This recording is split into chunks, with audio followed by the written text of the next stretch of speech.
Շնորհակալություն։ Ես նախանձում եմ պարոն Բաղդասարյանի համառությանը, պարոն Բաղդասարյանին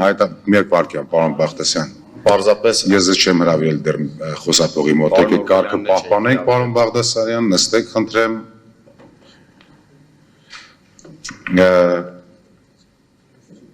Չէ, պարզ է, մենք հարց տվեցինք, վարգելի գործընկերներ, հայտարարություն անելու հնարավորություն տալիս ենք պարոն Բաղդասարյան որպես այդպիսի, թե չէ, եթե արտահայտում հայտարարություն անում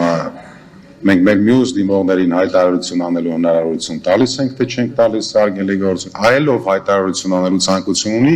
թե հայտարարություն անելու ցանկությունը պայմանավորված է լինելու հայտարարություն անելուց մյուս կողմի, որովհետև այսա հենց մենք մտնում ենք այդ իմ ասած հավերժ շրջապտույտներ։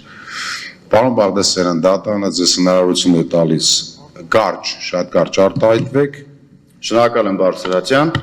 Ես շատ լավ գիտակցում եւ հասկանում եմ դատավարական ժամկետով սահմանափակված լինելու մեր գործընթացը։ Սակայն գտնում եմ, որ դա որևիցե պարագայում չպետք է ոտնահարի արդար դատաքննությունը։ Արդար դատաքննության իրավունքը երաշխավորված է մարդու իրավունքների Եվրոպական կոնվենցիայի 6-րդ հոդվածով, ինչպես նաև քաղաքացիական եւ քաղաքական իրավունքների մասին միջազգային դաշնագրի 14-րդ հոդվածով, որով դատարանի վրա դրվում է բոլոր էական ապացույցների եւ գործի ելքի վրա ազդող հանգամանքների արդյունավետ ու անմիջական հետազոտման պարտականություն։ Նույն սկզբունքը բխում է նաեւ Վենետիկի հանձնաժողովի ընտրական իրավունքի վերաբերյալ փաստաթղթերից եւ ժողովրդավարական հաստատությունների եւ մարդու իրավունքների գրասենյակի ընտրական դիտորդական չափանիշներից, որոնց համաձայն ընտրական գործընթացի նկատմամբ հանրային վստահությունը հնարավոր է ապահովել միայն բոլոր էական փաստերի ամբողջական եւ անկողմնակալ քննության պայմաններում։ Սույն դատական նիստի ընթացքում մեր կողմից միջնորդություն էր ներկայացվել Դանիել Յոնիսյանին որպես վկա հարցաքննելու, ով հանդիսանալով հանրապետության ամբողջ ընտրական տարածքում ընտրական գործընթացի դիտարկում իրականացրած հասարակական կազմակերպությունը իրազեկ քաղաքացիների միավորումը, որի ղեկավարն էր Յոնիսյանը, հրապարակայնորեն եւ պաշտոնապես հայտարարել է, որ ընտրակաշարքի համատարած բաժանումը էական ազդեցություն է ունեցել ընտրությունների արդյունքների վրա։ Նշված պայմաններում մեր կողմից հարց հնչեցվեց հակակոռուպցիոն կոմիտեին եւ հարցը կայանում էր հետեւյալում. արդյոք դուք հարցաքննել եք վերջինիս եւ վերջինիս հայտնի դարձած տեղեկությունները։ Պատասխանը ոչ։ Մենք որպես դիմող կողմ մեզ վերադրված է ապացուցման պարտականություն, մասնավորապես մեր իրավական հիմքում հետեւյալն է. Սահմանադրական դատարանի մասին սահմանադրական օրենքի 77-րդ հոդվածի 14-րդ մասի համաձայն, եթե գործի քննության արդյունքում սահմանադրական դատարանը սպառելով ապացույցներ ձեռք բերելու համար սույն օրենքով նախատեսված բոլոր միջոցները,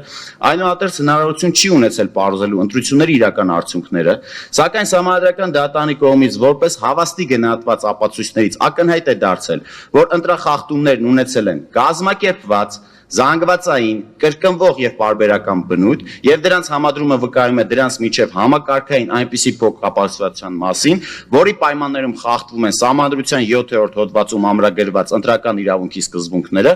ապա որոշում ընդունելիս Սահմանադրական դատարանը իրավասու է այդ հիմքով անվավեր ճանաչելու ընտրությունների արդյունքները։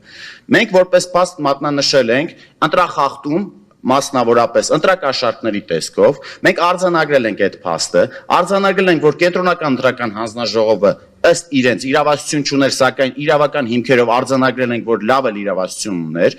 հակակոռուպցիոն կոմիտեն նշել էր հիմնավորումներ, մեր կողմից միջնորդություն էր ներկայացվել այս փաստը ապացուցելու, դրանց զանգվածային պարբերական բնույթը ապացուցելու մասով, որպես վկա հրավիրել Դանիել Յոնիսյանին, որը մերժվել է։ Մենք միջնորդություն ներկայացրեցինք հակակոռուպցիոն կոմիտեից ստանալ տեղեկություններ, վերջինս հայտնեց 100-ից ավել դեպքեր ունեն ուսումնասիրման ենթակա, բայց դա որպես ապացույց հնարավորություն չունենք դիտարկելու։ Մեր կողմից ներկայացվել է համապատասխան նյութ, որտեղ հակակոռուպցիոն կոմիտեի նախագահը գրություն է ուղարկել Արդարադատության նախարարին, ինչի շրջանակներում վերջինս հստակ բացահայտվում է զանգվածային, պարբերական, կազմակերպված, ահռելի ծավալի ընտրակաշարքի դեպքերը, որոնք կապված են 26 թվականի ընտրությունների հետ։ Հիմա մենք ցանկանում ենք այս գործընթացը ապացուցողական դաշտ բերել իրավական տեսանկյունից։ Նման պայմաններում ես չգիտեմ վաղը մյուս օր դատարանը որոշում կայացնելուց հակակոռուպցիոն կոմիտեի նախագահի գրությունը որպես ապացույց կդիտարկի, չի դիտարկի, թույլատրելի կհամարի, վերաբերելի կհամարի, ես չգիտեմ, բայց որպես փաստաբան ես պարտավոր եմ գործընթացներ իրականացնել սույն դատարանում, որպեսզի ձեռք բերեմ ապացույցներ, որոնք հնարավորություն չունեի ձեռք բերելու։ Ես դատարանին ներկայացնում եմ, որ չունեմ այլ հնարավորություն, եւ միջնորդություն եմ ներկայացնում։ Եվ իմ միջնորդության հաջորդ միջնորդության նպատակը հիմա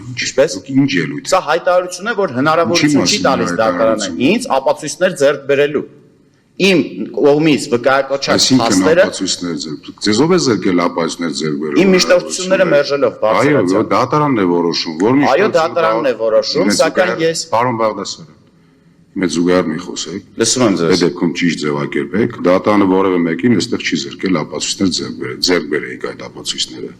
Իսկ ինչ վերաբերում է ձեր միջնորդությանը, որևէ ապացույցներ գրավելու վերաբերյալ, այդ դատարանը ինքն է որոշում, որ ապացույցն է անհրաժեշտ գործին շրջանակներում սեփական միջնորդության կամ դիմացինի կողմի միջնորդության հիման վրա ձեռք բերելու հարցը։ Եվ այս գործընթացները դուք ինձ զրկեցիք միջնորդություն երկարացնելու Պարոն հնարավորությունից։ Բաղդասարյան, նստեք խնդրեմ։ Նստեմ։ Նստեք, այո, շնորհակալություն։ Շնորհակալություն Բարձրացյան։